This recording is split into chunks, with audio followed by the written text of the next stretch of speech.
एक भोला बालक था। वह बहुत ही भोला था, इसलिए सब उसे भोलू कहकर बुलाते थे। आश्रम में गुरुजी गायों की सेवा के साथ उन्हें शिक्षा भी दिया करते थे। एक शाम प्रवचन करते हुए गुरुदेव ने कहा, जमुना के पल्ली पार भांडेर वन में ठाकुर जी गैया चराने आते हैं। भांडेर वन का नाम सुनते ही भोलू के कान खड़े हो गए। भांडेर वन तो मैं जाता हूँ, मुझे तो कभी नहीं मिले। मुंह में ही कुछ कमी होगी, मैं ही नहीं देख पाया होंगे। अतः वह गुरुदेव से उठकर प्रश्न पूछने लगा। गुरुजी, ठाकुर जी दिखते कैसे हैं? गुरुदेव ने सोचा, अरे भोलू पूछ रहा है, बताते हैं, बैठो बालक। मोर मुकुट पहनते हैं, कानों में दोनों कुंडल होती है, पुष्प तोड़कर कानों में लगा लेते हैं, एक ही कुंडल को फेर फेर कर पहनने लगते हैं, पीताम्बरी पहनते हैं। भोलू सोचने लगा, गुरुजी कह रहे हैं तो निश्चित ही भांडीर बनाते हैं। और वह वन में जाकर बस सोच विचार में डूब जाता है कि ठाकुर जी पता नहीं कब आएंगे।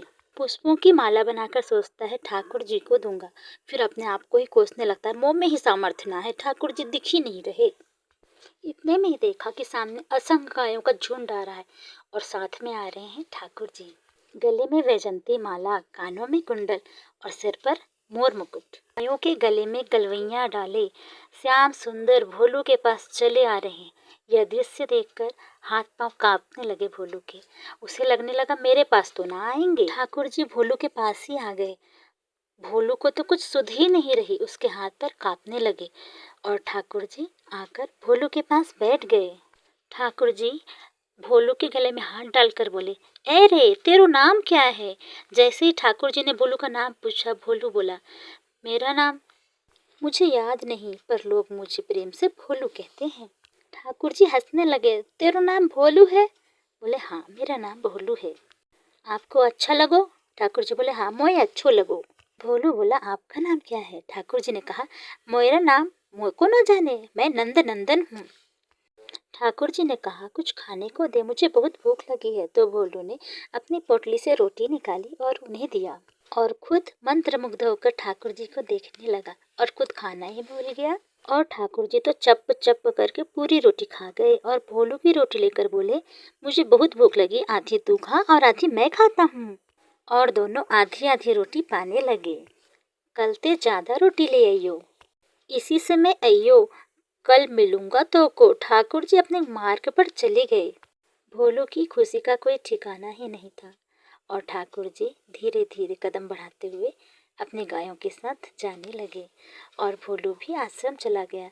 आश्रम में प्रवचन हो रहा था, भोलू भी वहां बैठ गया और प्रवचन सुनने लगा। और दूसरे दिन उठकर सुबह सुबह रसोई घर से ढेर सारी रोटियां लेकर वन की ओर जाने लगा। तभी उसे एक बालक ने देखा और वह गुरुदेव के पास पहुंचकर बोला, भोलू बहुत सी रोटियां लेकर वन की ओर जा रहा है गुरुदेव।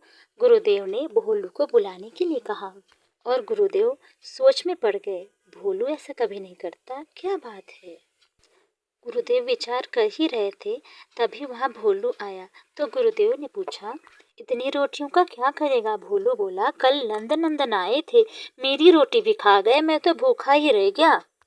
गुरुदेव ने भोलू की परीक्षा लेने के लिए पूछा, तूने ठाकुर जी के चरण देखे? भोलू बोलो, हाँ गुरुदेव, जब वो चलते हैं तो शंख चक्र और गदा के निशान जमीन पे पड़ जाते हैं, ऐसी चमक सब तरफ फैल जाती है, धरती तो चमक से भर जाती है। उनके नाखून ऐसे लगते हैं जैसे कमल के पराग हों और उनके पैरों की आकृति कमल की जैसी दिखाई देती है। गुरुदेव समझ गए कि भोलू झूठ नहीं बोल रहा। वो भोलू से बोले, भोलू, ठाकुर जी तो तेरे सखा बन गए हैं, किसी दिन उन्हें आश्रम लेकर आ। भोलू ने सोचा, इतने ज्ञानी बालकों को छोड़कर गुरुजी ने मुझे कहा, अगर मैंने यह काम नहीं किया तो मेरा जीवन व्यर्थ है। और यह बात मन में लिए भोलू वन में ठाकुर जी का इंतजार करने लगा, बस वो आए और मैं उन्हें लेके आश्रम जाऊं। और भोलू ने फिर से पुष्पों की माला बनाई। आज तो मैं ठाकुर जी को पुष्पों की माला पहना के रहूंगा। तभी ठाकुर जी आते दिखाई दिए। ठाकुर जी धीरे धीरे अपने गायों के साथ भोलू के पास आने लगे।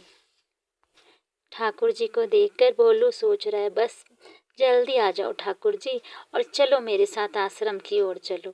बस उन्हें देखे जा रहा है, देखे जा रहा है। भोलू का इंतजार खत्म हुआ और ठाकुर जी उसके पास आ गए और बोले, भोलू, बहुत भूख लगी है, जल्दी रोटी निकाल। और उसके पास बैठ गए। भोलू बोला, जय जय, एक प्रार्थना करूं? बोले, हाँ, आप मेरे सखा हो ना? हाँ, मैं तेरा सखा हूँ, तो मेरी एक बात मानोगे? मेरे साथ आश्रम चलोगे गुरुजी के पास? ठाकुर जी बोले, हम तेरे सखा हैं, तेरे गुरुजी के ना। तू मोतो मिल, तू मेरे संग खा, तू मेरे संग रह, तू कछु कर, ताको सब अधिकार है। लेकिन हम ये गुरु ते मिल, वाते मिल, यह सब नहीं करेंगे। हम बस तेरे सखा हैं, तो को जाने और कोई को ना जाने। ए जय जय, ऐसा मत बोलो ना, वो नहीं बताते तो आपको देख नहीं पाता, मैं तो आपको जानता ही नहीं। उनने ही तो बताए मोको कि आप भांडीर बनाते हैं, आपको रूप कैसा है, कृपा करके आप मेरे साथ चलो ना।